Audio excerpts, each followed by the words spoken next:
Tanawa sitwasyon diri ho. Muna dahilan sa binignit. Yaw siya kita paghatag og binignit.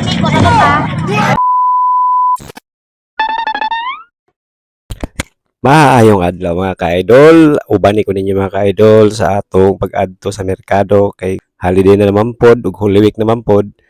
Adto na ta para mamalit ta mga lamas para makaluto ta og binignit mga ka-idol no. Daghan kayong tao diha sa tabuan mga ka-idol, kay daghan kay namalit og mga pangrekado nila sa ilang mga binignit ug unsa pay pamaliton panghanda nila o pag-andam nila sa kining adlaw kay Biyernes Santo man ugma. Biyernes Santo pa lang namalit na mi diri pang sagol sa amo ang mga binignit mga ka-idol no. So diri na ni sa tabuan sa Bayugan City mga ka-idol. Fast forward mga ka-idol, nagsiga og nagsugno na dayon ta didto sa atong lutuanan ug ato na dayon nang gibuak ang lubi diha mga ka-idol. Og sige na tay pangita diha kung asa na ang atong kaguran kay gihugman masilingan mga ka-idol no. So ato sa nung unang gibuak ang atong mga lubi para ato na siyang kaguron mga ka-idol kay panghalo man nato sa ato ang binignit mga ka-idol. So diha no ang akong anak ngayo siya sa tubig kay ako nung imnon. Kung lami ba daw imnon ng tubig anang lubi mga ka-idol, pero lami man gihapon mga ka-idol imnon ng tubig anang lubi mga ka-idol. Kaduhang buak na pod nako na ka-idol sa lubi mga ka-idol. So nangayo gyapon tubig akong anak mga ka-idol. So diha ang tungo na mga ka-idol, sige na kog pangita sa kaguran niya gihugman sa silingan ug asa na gid ang kaguran mo nang halos mo syagit ako iulit na ng kaguran kay para magamit na namo sa among pagluto og binignit mga ka-idol. Ug mao na dayon niya ang amo ang napalit na pang sagol no sa ato ang binignit na ay saging, na ay kamote ug naapod tong pilit na tapol, siyempre ang lubi ug ang asukal mga ka-idol ug kining mga sago mga ka-idol o kining pulaw ako kailaw unsa na mga ka-idol ka mo na bahala og kailaw unsa na siya mga ka-idol no. Yan ang tungura mga ka-idol, nangita na ta sa kaguran nato mga ka-idol no. Asa na ka padulong tong kaguran namo mga ka-idol. Og sa dihang sa pagulat-hulat nato ning abot ra gyud ang kaguran nagikan gihugman sa atong mga silinganan no. So amo na siyang gilimpyuhan og padung na may magkagod ang mga kadol. So check na to otro ang atong mga lubi, kumpleto ba ang atong mga recados mga ka-idol, kumpleto na ba? Og dihang tungura mga ka-idol, nagkagod ni gid si Mrs. Dong, wala na siya nagkanta diha og Ma'am Sam Ali diri, saba ka diri, saba ka diri, saba ka diri, kagod ka diri, kagod ka diri. So gitan-aw po na nga ato no kung nagsiga na ba ang ato ang lutuan ng mga ka-idol. Kahoy ra tong gamit mga ka-idol para di kay gasto mga ka-idol. So diha mga ka-idol nagbutang na rin ta sa ato ang pilit na tapol mga ka-idol no. Sa tubig mga ka-idol og suguran nato pabukal og diha kusog kay ni siga ang bagol mga ka-idol. Hapit yun. Hapit yun mulapaw ang sabaw mga ka-idol sa amo ang luto nga binignit mga ka-idol. So makita man niyo sa video no. Gimikos-mikos dahil na sa ako ang misis niya mga ka-idol para mosamot og kalami ang pagluto niya sa iyang binignit mga ka-idol.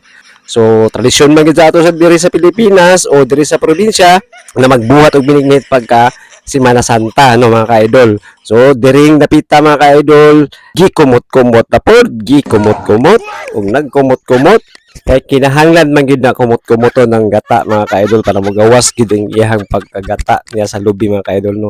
Unang gata ra ang isagol namo ana mga ka-idol, di na namo siya utruhan og kumot-kumot mga ka-idol niya. Sa laon na namo mga ka-idol no.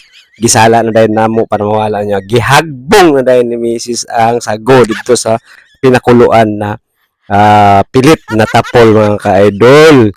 Una niyang gihagbong na grabe na itong mga gahi na mga pangsagol. Una yung gihagbong diya sa amo ang nagbukal-bukal ng panghimuonon og binignit mga ka-idol. Unya pagkahuman dahil mga ka-idol, ihagbong dahil nato ng asukal diha na halos 1 kilong asukal nga gihagbong para mutamis o mulasa ang ato ang binignit mga ka-idol. Di magin na mawala mga ka-idol ang asukal sa binignit mga ka-idol. Kana gid siya pinakasekreto na ingredients para ang atong binignit mulamian pagid kaayo mga kaidol. Nya mikos-mikoson dai na nato diha mga kaidol para dili mo dikit dito sa atong gilutuan o sa kaldero mga kaidol.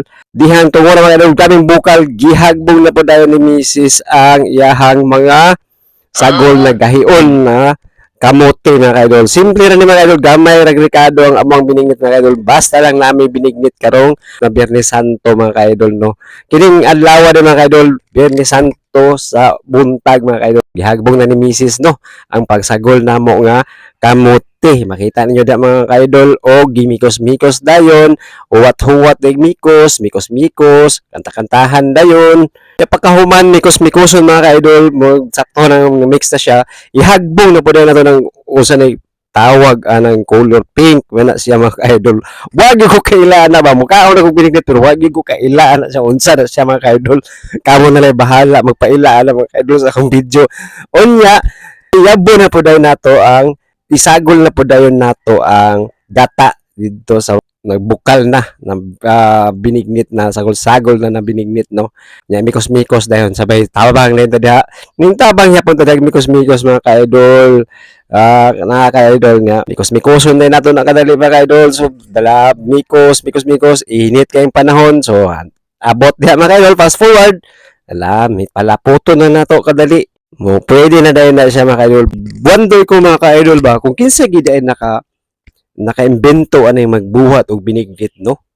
Kay kada Semana Santa na ginagbinignit diri sa Kabisayaan sa Mindanao mga ka-idol nang pagluto og binignit pagkalabi na kung Biyernes Santo, Huwebes Santo. Mo gid ay recipe buntag udto hapon na ginang binignit mga ka-idol. Kinsa kaha gyoy nag-imbento anak niya mo ni pangutana diha karon nag-imbento anak niya og kinsa may mura mag fiesta inig abot og Biyernes Santo sa binignit mga kaidol ug tan-aw ninyo sa inyong mga newsfeed sa inyong Facebook mga kaidol puros halos binignit gi-post kung wala nag-post post og text damay binignit na ngayo og binignit mga kaidol so kamo na lang mo answer na mga kaidol ha kung kinsa gyud nag-imbento anang binignit mga ka-idol. So madaghan kayong salamat hantod dirira ang ato ang pagluto sa atong binignit karong Biyernes Santo mga ka-idol. So pwede na ta mangaon mga ka-idol, tan-awa mga ka-idol, lapot na kayo mga ka-idol, lami na kayo ang binignit ni Mrs. mga ka-idol.